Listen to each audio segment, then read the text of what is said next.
Chapter 2. A French Lesson. When Sarah entered the schoolroom the next morning, everybody looked at her with wide, interested eyes. By that time, every pupil, from Lavinia Herbert, who was nearly 13 and felt quite grown up, to Lottie Lay, who was only just 4 and the baby of the school, had heard a great deal about her. They knew very certainly that she was Miss Minchin's show pupil, and was considered a credit to the establishment. One or two of them had even caught a glimpse of her French maid, Mariette, who had arrived the evening before. Lavinia had managed to pass Sarah's room when the door was opened, and had seen Mariette opening a box which had arrived late from some shop. It was full of petticoats with lace frills on them. Frills and frills, she whispered to her friend Jessie as she bent over her geography. I saw her shaking them out. I heard Miss Minchin say to Miss Amelia that her clothes were so grand that they were ridiculous for a child.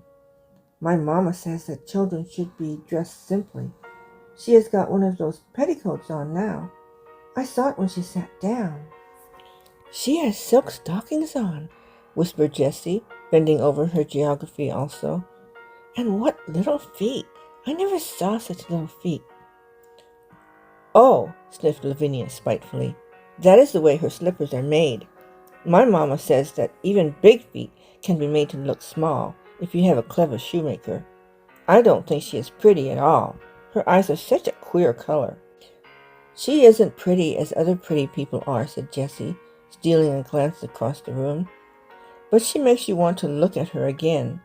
She has tremendously long eyelashes, but her eyes are almost green. Sarah was sitting quietly in her seat, waiting to be told what to do. She had been placed near Miss Minchin's desk. She was not abashed at all by the many pairs of eyes watching her. She was interested and looked back quietly at the children who looked at her. She wondered what they were thinking of, and if they liked Miss Minchin, and if they cared for their lessons, and if any of them had a papa at all, like her own. She had had a long talk with Emily about her papa that morning. He is on the sea now, Emily, she had said. We must be very great friends to each other and tell each other things. Emily, look at me. You have the nicest eyes I ever saw, but I wish you could speak. She was a child full of imaginings and whimsical thoughts, and one of her fancies was that there would be a great deal of comfort in even pretending that Emily was alive and really heard and understood. After Mariette had dressed her in her dark blue schoolroom frock and tied her hair with a dark blue ribbon, she went to Emily, who sat in a chair of her own, and gave her a book. You can read that while I am downstairs, she said, and seeing Mariette looking at her curiously, she spoke to her with a serious little face. What I believe about dolls, she said, is that they can do things they will not let us know about. Perhaps, really, Emily can read and talk and walk, but she will only do it when people are out of the room. That is her secret. You see, if people knew that dolls could do things, they would make them work. So perhaps they have promised each other to keep it a secret. If you stay in the room, Emily will just sit there and stare, but if you go out, she will begin to read, perhaps, or go and look out of the window. Then if she heard either of us coming, she would just run back and jump into her chair and pretend she had been there all the time. How funny she is, Mariette said to herself in French, and when she went downstairs she told the head housemaid about it. But she had already begun to like this odd little girl, who had such an intelligent small face and such perfect manners. She had taken care of children before who were not so polite. Sarah was a very fine little person, and had a gentle, appreciative way of saying, If you please, Mariette. Thank you, Mariette, which was very charming. Mariette told the head housemaid that she thanked her as if she was thanking a lady. She looks like a flirtatious princess, she said in French. Indeed, she was very much pleased with her new little mistress, and liked her place greatly. After Sarah had sat in her seat in the schoolroom for a few minutes, being looked at by the pupils, Miss Minchin rapped in a dignified manner upon her desk. Young ladies, she said, I wish to introduce you to your new companion. All the little girls rose in their places, and Sarah rose also. I shall expect you all to be very agreeable to Miss Crewe. She has just come to us from a great distance, in fact, from India. As soon as lessons are over, you must make each other's acquaintance." The pupils bowed ceremoniously, and Sarah made a little curtsy, and then they sat down and looked at each other again. "Sarah," said Miss Minchin in her schoolroom manner, "come here to me." She had taken a book from the desk and was turning over its leaves. Sarah went to her politely. "As your papa has engaged a French maid for you," she began, "I conclude that he wishes you to make a special study of the French language." Sarah felt a little awkward. "I think he engaged her," she said, "because he thought I would like her, Miss Minchin."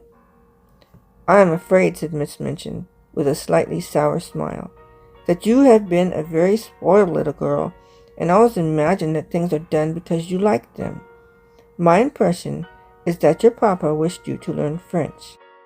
If Sarah had been older or less punctilious about being quite polite to people, she could have explained herself in a very few words.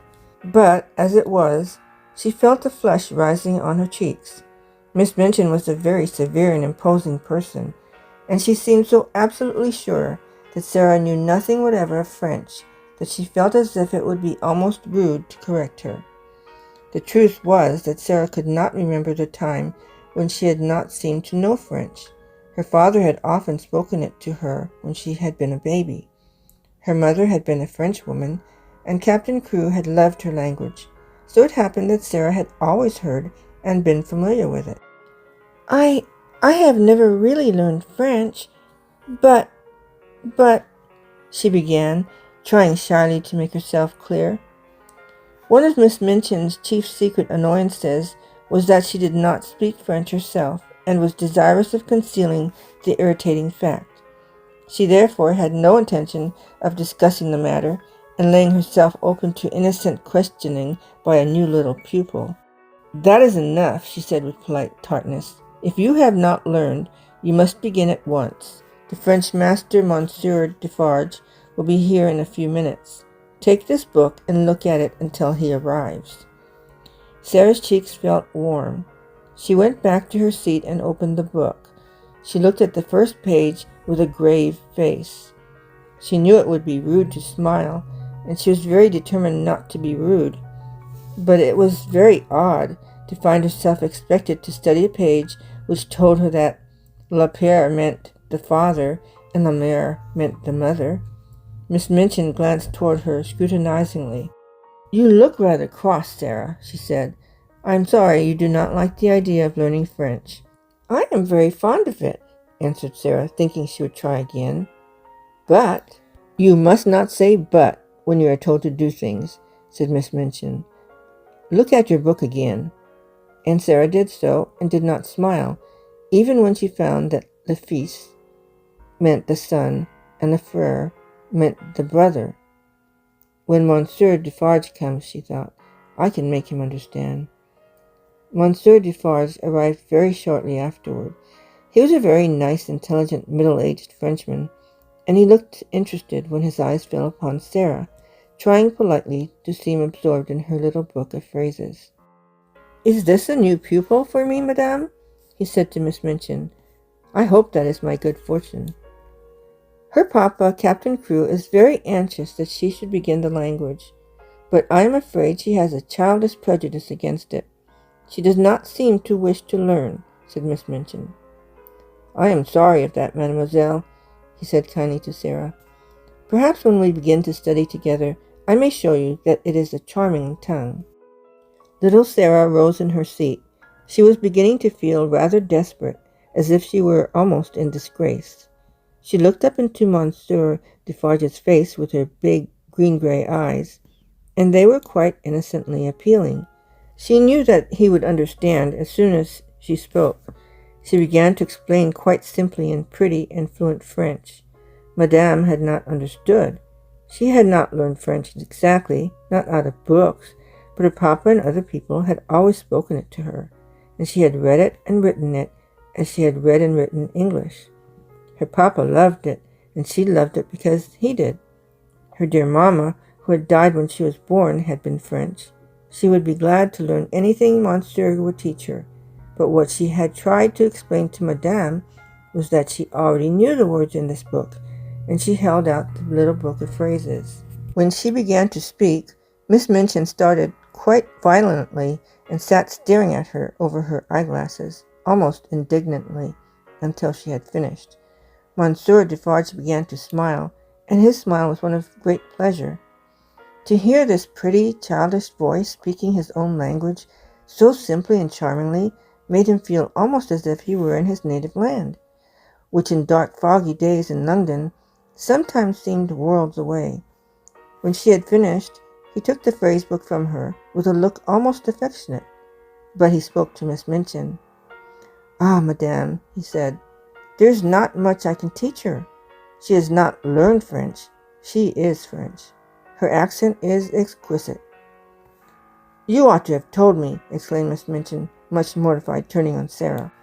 I tried," said Sarah. I suppose I did not begin right." Miss Minchin knew she had tried, and that it had not been her fault that she was not allowed to explain.